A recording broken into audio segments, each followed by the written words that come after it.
Sidney Roberto Machado da Silva é casado com Marci, pai de Davi, Daniel e Melina, pastor da Igreja Batista do Marapé, em Santos, São Paulo, desde dezembro de 1996. É bacharel e mestre em teologia, licenciado em pedagogia e habilitado em administração, pós-graduado em docência do ensino teológico, teologia sistemática, docência do ensino superior e MBA em gestão de pessoas. Com vocês, Sidney Roberto Machado. Pena de morte, cadê? Porte de armas. O que eu estou fazendo aqui? Não podia ter um assunto mais bíblico? Não poderíamos falar sobre santificação? Não poderíamos falar sobre eternidade? Eu escrevi um livro sobre escatologia. Podia falar, né? Sobre as últimas coisas. Mas sabe, a palavra de Deus, ela se interliga. E os assuntos, eles são obrigatoriamente interligados. Se você fala de pena de morte, e nós vamos falar à luz da palavra de Deus, nós falamos, por exemplo, de coração, de santificação. Nós falamos de decisões que somos levados a tomar à luz da palavra de Deus.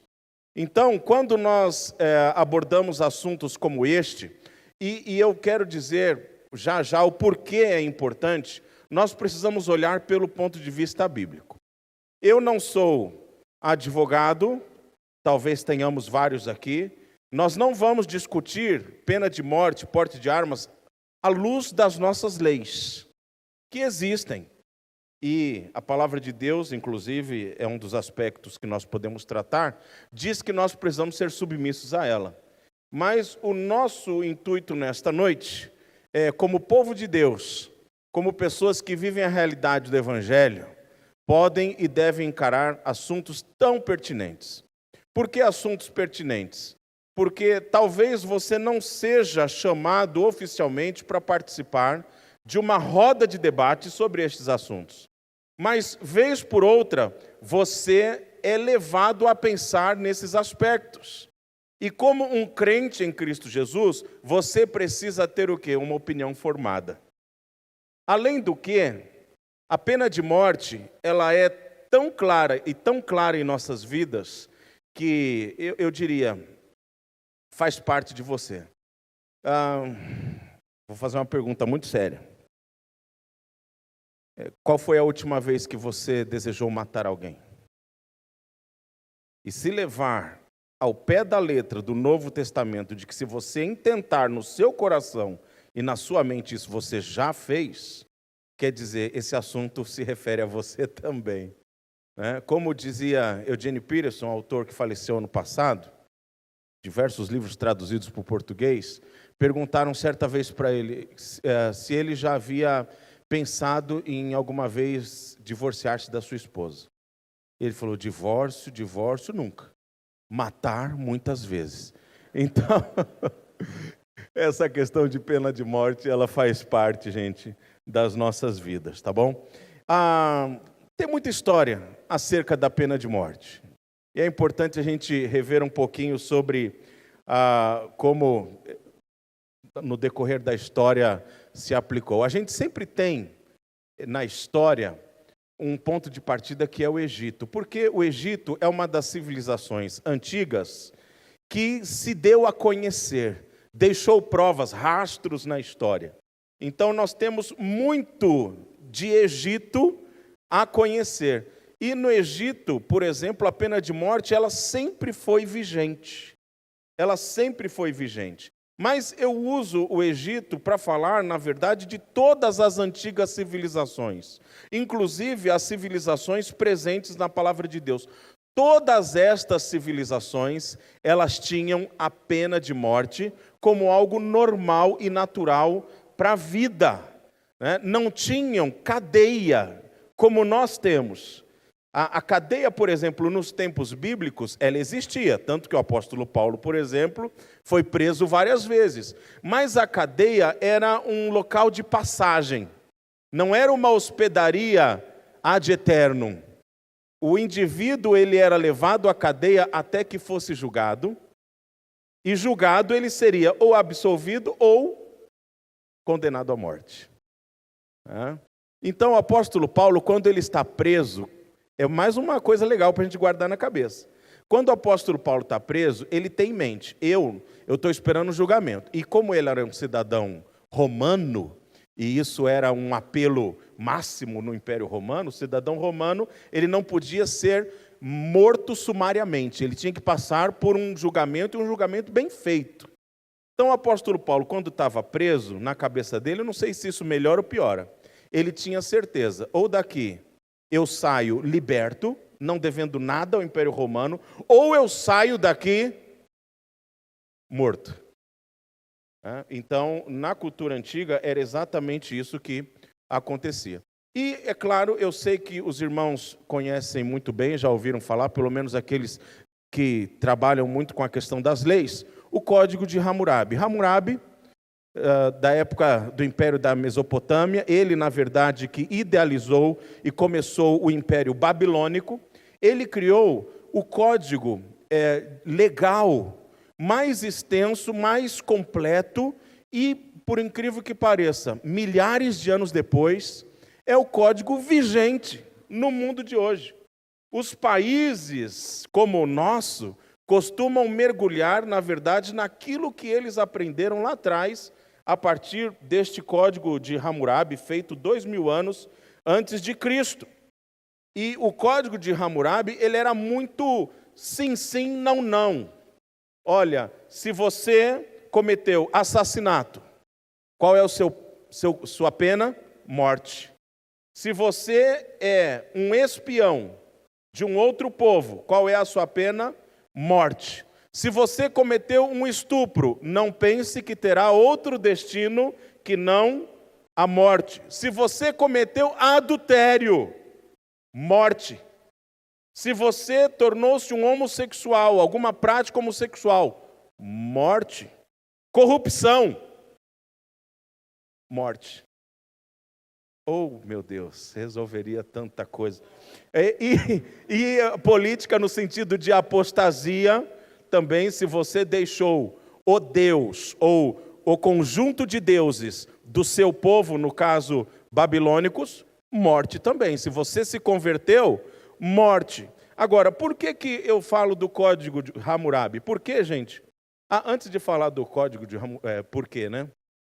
E como eram essas mortes?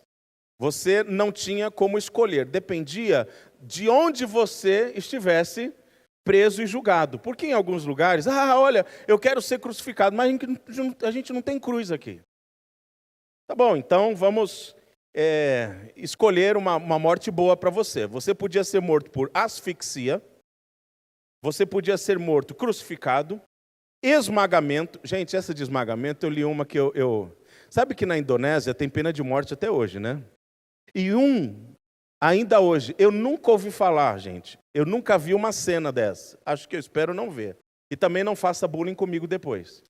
Mas sabe qual é um dos meios de execução na Indonésia até hoje? Esmagamento por pata de elefante.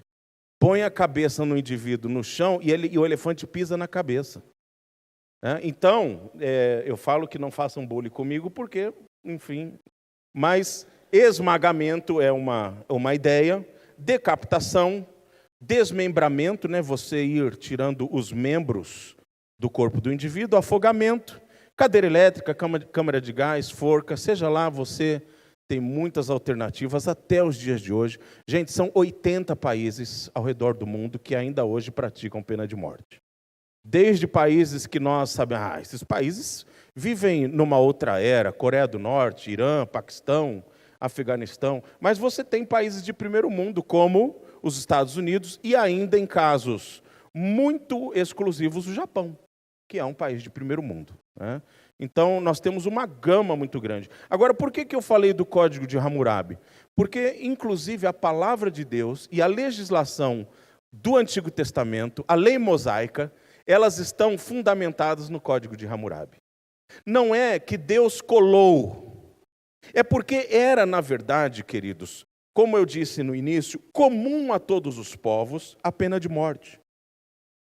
Então era algo que aquele povo que saiu do Egito, o povo de Deus que sai do Egito, e que nem lembrava mais qual era o seu Deus, eles tinham, mesmo não conhecendo Deus, eles tinham a noção do que eram as leis.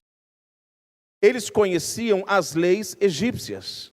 E como escravos, eles sofriam severas penalidades.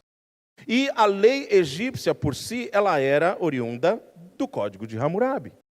Então, o que nós podemos ter como do Código de Hammurabi, na verdade, das suas ideias que antecedem. Então, como nós podemos ver, todo o pensamento acerca da lei, acerca da pena de morte, nos tempos antigos, inclusive na palavra de Deus, era algo comum. E se você abrir a sua Bíblia, nós não temos tempo, mas vocês, além de confiar em mim, vocês depois em casa podem ler Êxodo 21, Êxodo 22, que é a aplicação da lei da retaliação baseada no Código de Hammurabi. Vocês vão perceber, queridos, que a palavra de Deus, ela legisla no Antigo Testamento nesse aspecto. É a lei do talião, olho por olho, dente por dente, ou da retaliação, da reciprocidade. É muito interessante. Olha, se você, acho que é capítulo 22, acho que é o versículo 1. Se você, de repente, na madrugada, você ouvir um barulho e tiver um assaltante na sua casa, isso está lá, você pode matá-lo. E pela manhã julgado, você será absolvido. Agora, se o sol já tiver nascido, e você matá-lo, porque você está vendo, aí você é assassino. E você cumprirá as penalidades de um assassino, olho por olho, dente por dente. Então, nós precisamos também, quando olhamos para o Antigo Testamento, observar essas questões. No Brasil, houve pena de morte? Houve. Houve até 1800 alguma coisa, 1824. Até que lá no interior do Rio de Janeiro, um fazendeiro foi condenado à pena de morte. E aí, depois desse fazendeiro, descobriu-se, na verdade, é um tanto quanto nebuloso, porque numa manhã, das casas de colonos desse fazendeiro, toda a família havia sido assassinada. E aí, vamos averiguar. Não, quem tinha pendência, quem tinha dificuldade com essa família de colonos era o próprio fazendeiro. Então, ele será condenado, e foi condenado à morte, e foi enforcado. Depois de um tempo, descobriu-se que, parece-me que não foi ele quem assassinou. Foi detectado um erro, então vamos extinguir a pena de morte no Brasil, e desde 1824, ninguém mais foi condenado à morte nesse país. Só para completar a história, parece-me que quem matou a família foi a mulher dele. Foi um crime passional, parece-me que ele tinha um caso com alguém da família, coisa do tipo, que não convém. Bom, vamos lá, gente. O que a palavra de Deus fala acerca da pena de morte? Abra lá a sua Bíblia em Gênesis capítulo 9, versículo 6. Ele é o primeiro texto das Escrituras que vai abordar essa questão. Gênesis capítulo 9, versículo 6, que diz o seguinte: quem derramar sangue do homem, pelo homem seu sangue será derramado, porque a imagem de Deus foi o homem criado. Quando se dá essa proclamação de Deus? Quando Noé sai. Havia uma expectativa de uma nova geração, de uma nova criação. Agora tudo precisava dar certo. E Deus, ele deixou claro: olha, Noé, você, sua família agora estarão sob os meus auspícios. Vocês serão governados por mim. Sabe aquela geração corrupta, má, que foi dizimada pelas águas? Esqueça agora essa história. Agora são as minhas leis. E não houve falha da parte de Deus. A falha, novamente, veio por intermédio do homem. E não é, queridos, entendamos isso, um plano frustrado de Deus. Está vendo? Deus planejou algo ao homem que não deu certo. É a mão de Deus sustentando toda a história da humanidade, que culmina com a cruz de Cristo, quando na verdade nós seremos alertados, olha, durante todo este tempo, desde a criação de vocês, vocês tentaram dirigir, governar a própria vida de vocês, mas nunca conseguiram. Então, a salvação de vocês vem por intermédio do próprio Deus, de mim, do meu filho. Então, essa história lá de Gênesis capítulo 9 é mais um episódio desse fracasso do homem. A maneira como nós somos impotentes, nós não conseguimos legislar sobre nós mesmos e temos uma dificuldade terrível de colocar as nossas vidas diante do Senhor para que Ele nos governe. Ora, por que existe morte e por que existe pena de morte? Porque nós, seres humanos, somos terrivelmente maus. Por isso, a necessidade de leis tão severas, e aqui na palavra de Deus, lembrando que mais um novo momento da história da humanidade estava começando, e a necessidade de leis austeras, para que o povo não levasse a vida na flauta. Foi a mesma questão lá de Gênesis capítulo 21 e capítulo 22. O que temos de novo episódio ali? O povo sai do Egito. O povo está fora do Egito. Eles estão regidos agora por quem? Deus deixa claro, olha, eu sou o Deus de vocês. Eu sou o rei de vocês. Me ouçam, me obedeçam. Por isso Deus ele traz ao povo novas leis. E essas leis são leis duras. Por que leis duras? Porque o povo está saindo da escravidão. O povo está saindo de um contexto de servidão para um contexto de liberdade. Olha o risco. Então, as leis são duras e precisam ser obedecidas por vocês. Essas leis, queridos, no deserto e na entrada da terra prometida, elas foram muito bem cumpridas. Elas foram muito bem cumpridas. É claro que, no decorrer da caminhada, o homem vai deteriorando a sua alma. Por exemplo, quando o povo entra na terra prometida, eles começam a bufar. Porque os povos, aliás, esse jeito de se expressar equivocadamente a Deus, começou no deserto, né? Mas quando o povo entra na terra prometida, o lugar preparado por Deus, eles estão insatisfeitos ainda. Batendo no peito, dizendo assim, olha, todos os povos com quem convivemos possuem os seus reis, por que nós não? E Deus tenta colocar isso, olha, porque eu sou o rei de vocês. Porque a minha ordem, ela está lançada sobre vocês, me obedeçam e tudo irá bem, foi assim que nós combinamos. Mas o povo diz, não, a gente quer um rei. E as leis que Deus lançou para que o povo fosse feliz, plenamente satisfeito, começaram a ir por água abaixo. Por quê? O maldoso coração do ser humano. Mas essas leis do Antigo Testamento, elas foram vigentes. Tanto que, na época em que Jesus Cristo veio a este mundo, essas leis ainda eram vigentes. E se juntaram, obviamente, ao que o Império Romano, que era o império vigente da época de Jesus, pensava acerca da morte. E o Império Romano, ele era implacável. Principalmente crimes relacionados ao desrespeito para com as autoridades eram punidas sumariamente com morte. E aí Jesus Cristo, então, tinha de um lado que lidar com as leis que o seu povo ainda tentava trazer como verdade, e tinha também que lidar com as leis que o Império Romano trazia como verdade, como realidade.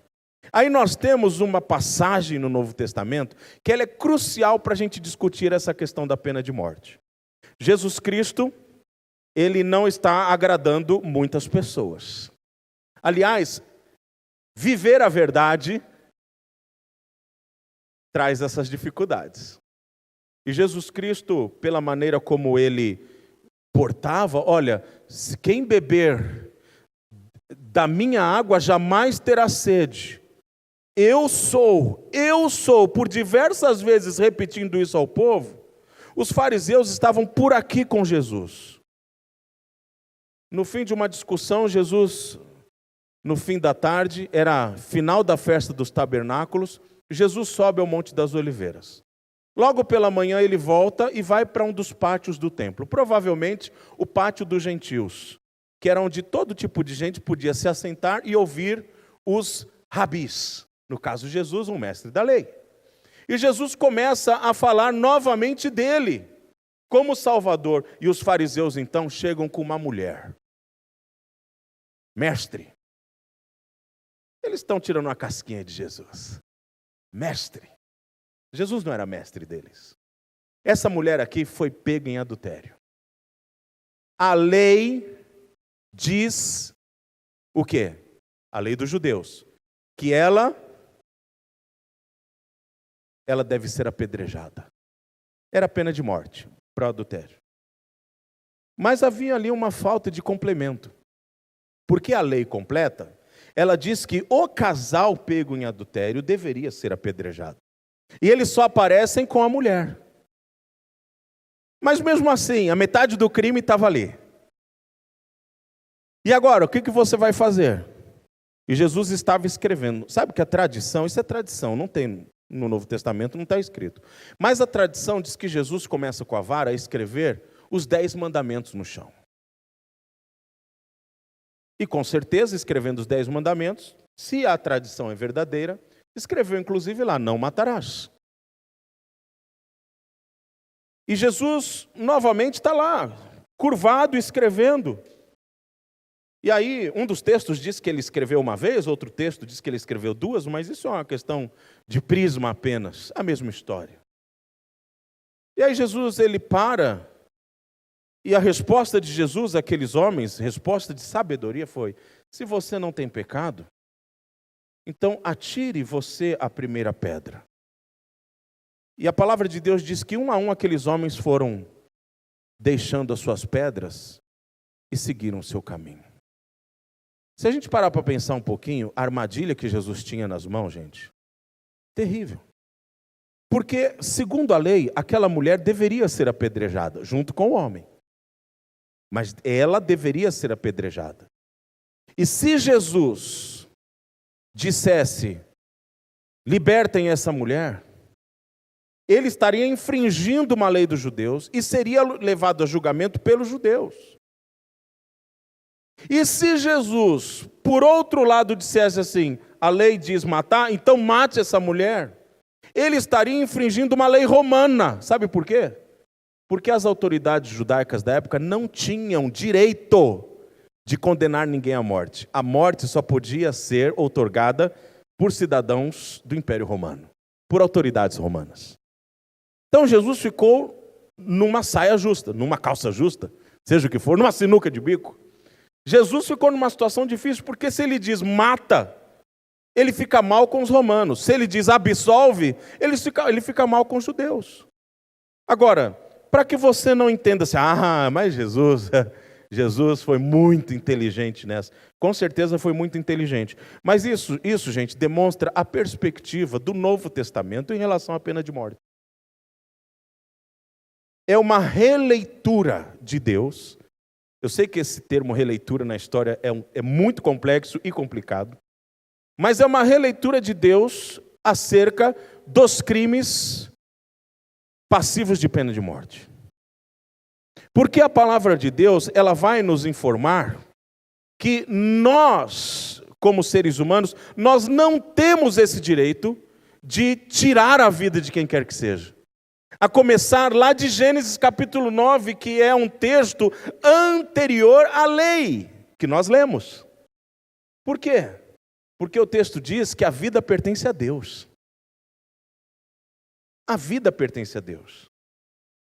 E Deus, depois de dizer que a vida pertence a Ele, em Êxodo 21, 22, Ele diz, ok, vamos pôr ordem na casa. Assassinato será pago com morte. Adultério será pago com morte. O homossexualismo será pago com morte. A palavra de Deus, ela dá lá uma lista de pecados que seriam passivos de morte. Se você roubar um boi de uma pessoa, o que acontece com você? Adivinha? Você tem que comprar 5 bois para a pessoa que você roubou. Não é morte. Pelo menos isso. Mas eu acredito que naquela época o indivíduo ia pensar 2 vezes antes, ou 5 vezes antes, de roubar o boi de alguém. Por isso que lá, quando o profeta Natan, depois de Davi ter adulterado, ele conta aquela história esdrúxula do vizinho de Davi que recebe um hóspede para cear na sua casa, e o hóspede rico vai ao quintal do vizinho pobre e pega a única ovelhinha que o vizinho pobre tem para si. Davi, ele achou um absurdo, por quê? Porque na cabeça dele o que veio foi a lei. Porque um indivíduo desse, ele tinha que ser punido, pagando 5 ovelhas para o vizinho. E naquela ocasião, Deus, por intermédio do profeta Natan, olha para Davi e diz: Davi, você é esse indivíduo. Agora, à luz do Novo Testamento, queridos, nós não temos um fundamento como o Antigo Testamento para dizermos: precisamos apoiar a pena de morte, ou então pensarmos em matar alguém.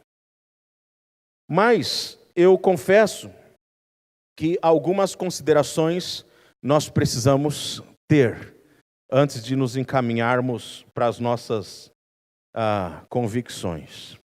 Lá em Romanos capítulo 13, palavra de Deus, versículos 4 e 5, o apóstolo Paulo, falando da nossa submissão às autoridades, ele diz o seguinte: pois, vamos a partir do versículo 3. Vamos ler a partir do versículo 1 mesmo, estou muito econômico. Todos devem sujeitar-se às autoridades governamentais, pois não há autoridade que não venha de Deus. As autoridades que existem foram por ele estabelecidas. Portanto, aquele que se rebela contra a autoridade está se colocando contra o que Deus instituiu. E aqueles que assim procedem trazem condenação sobre si mesmos. Pois os governantes não devem ser temidos a não ser pelos que praticam o mal. Você quer viver livre do medo da autoridade? Pratique o bem, e ela o enaltecerá, pois é serva de Deus para o seu bem. Mas, esse mas mata tudo. Se você praticar o mal, tenha medo, pois ela não porta a espada sem motivo. É serva de Deus, agente da justiça, para punir quem pratica o mal. Esse texto, ele é utilizado por diversos cristãos que defendem o uso da pena de morte como algo viável biblicamente para os dias de hoje.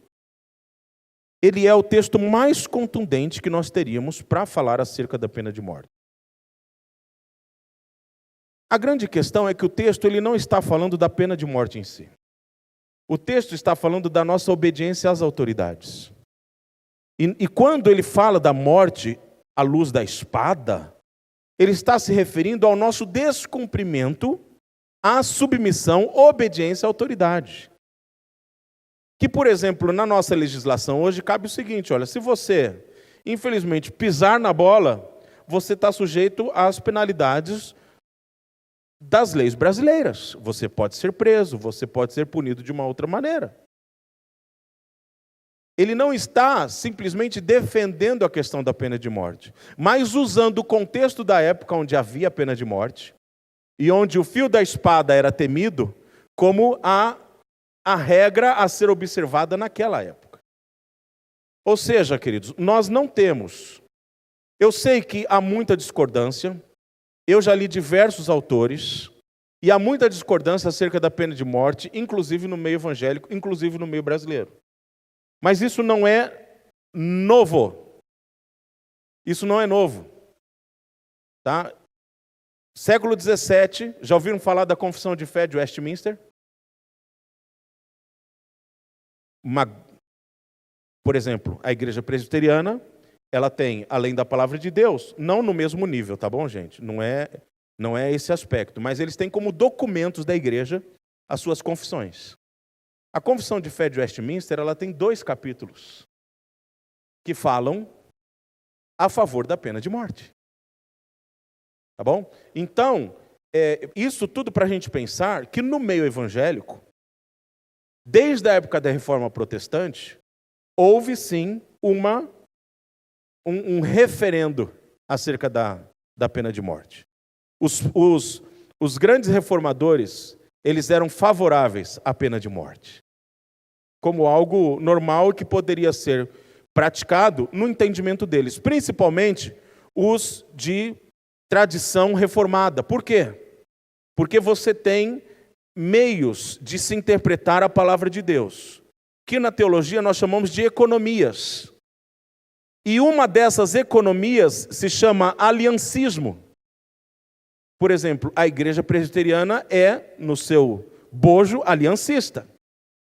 E o aliancismo, ele traz, não é que ele vive o Antigo Testamento, mas ele traz uma continuidade de Antigo para o Novo Testamento, diferente, por exemplo, da nossa maneira batista de pensar. Então, para um presbiteriano ou para um reformado, um cristão reformado, um teólogo reformado, é muito mais fácil conceber, não só porque a Confissão de Fé de Westminster é favorável à pena de morte, mas é muito mais fácil conceber. Agora, nós batistas, nós temos as nossas confissões. Hoje mesmo eu olhei a Confissão de Fé Batista, que é a nossa confissão mais antiga, de 1689, ela tem exatamente nada acerca da pena de morte. Eu falei, ufa, graças a Deus. Assim eu não vou me trair.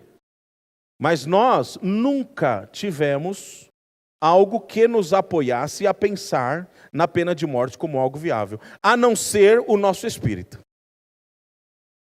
A não ser o nosso espírito. E o nosso coração, que nós vamos tratar no segundo tempo como algo que nós precisamos pensar e refletir, sim, e, enfim, tomarmos alguns cuidados, né? Eu quero agora, eu estou passando aqui, tá bom, gente? Tem um slide que é assim, outros aspectos que precisam ser observados, lá na frente um pouquinho. E eu gostaria de trazer para você algumas reflexões, para você não sair daqui, tá vendo? Olha, eu concordo com o pastor Sidney, Sidão, pode me chamar do que quiser, né? Eu concordo, eu também não quero matar ninguém. Então pensa, primeiro aí, se um ladrão entrasse na sua casa, estuprasse e matasse os seus familiares, pastor, o senhor está sendo agora maldoso. Eu copiei isso aqui, tá bom, gente? Não fui eu que elaborei essa maledicência aqui. Mas, se um ladrão entrasse na sua casa, estuprasse e matasse os seus familiares, seria uma pena suficiente e justa a sentença de alguns anos de prisão? Você mora no Brasil, certo? Você sabe que aqui a gente dá nó em pingo d'água. O cara tem uma ficha corrida terrível, a gente consegue livrar ele da cadeia. A ponto dele rir da nossa cara na saída do fórum e dias depois cometer crimes terríveis. Eu, acho que foi ano passado, passei por uma situação de ajudar uma pessoa, uma família, que o indivíduo foi enquadrado na Lei Maria da Penha e foi preso em flagrante pela polícia.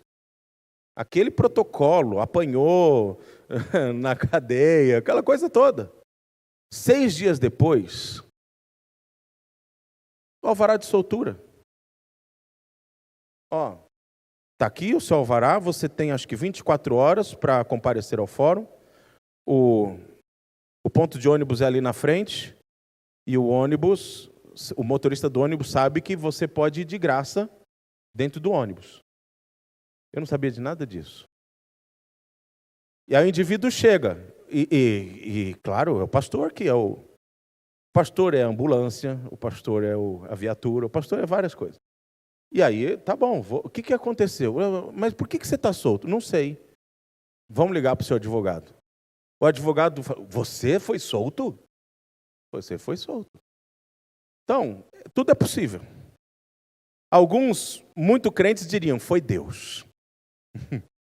A pessoa agredida não pensa dessa maneira. Mas suponhamos que esse primeiro caso hipotético acontecesse com você. O seu coração estaria satisfeito? No segundo tempo, a gente vai falar sobre porte de arma.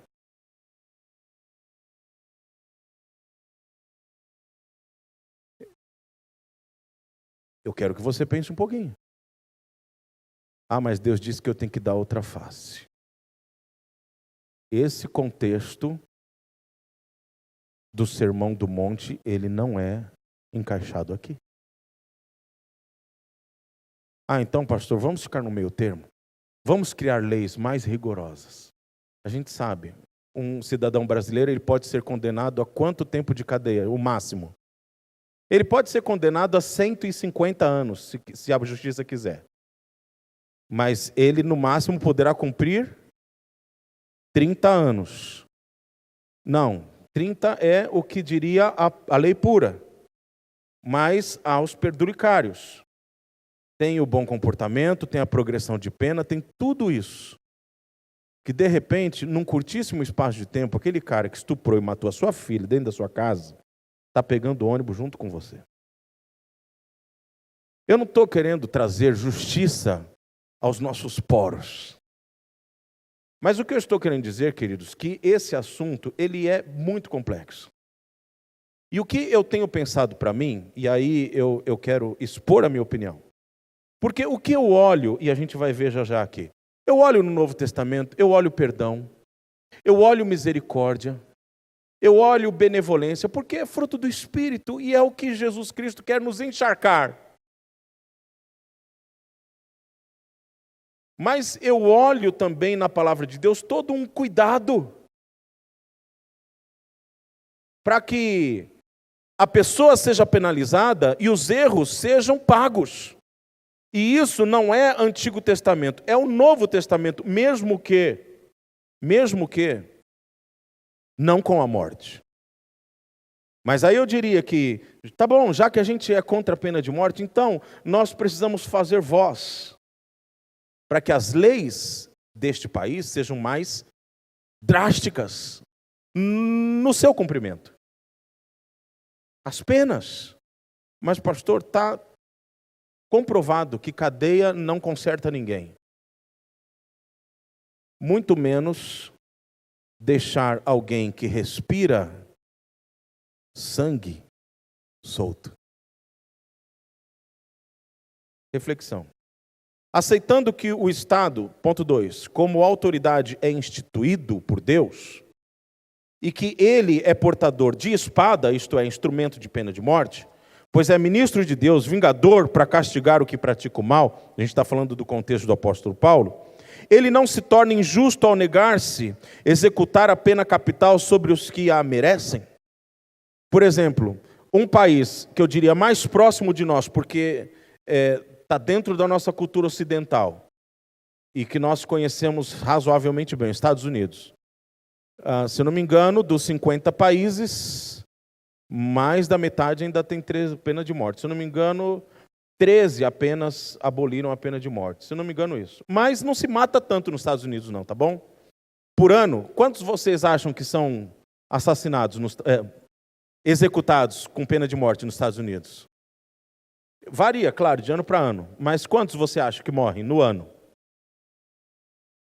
Um pouquinho mais. Pega dados de 2016, se não me engano, 53 pessoas.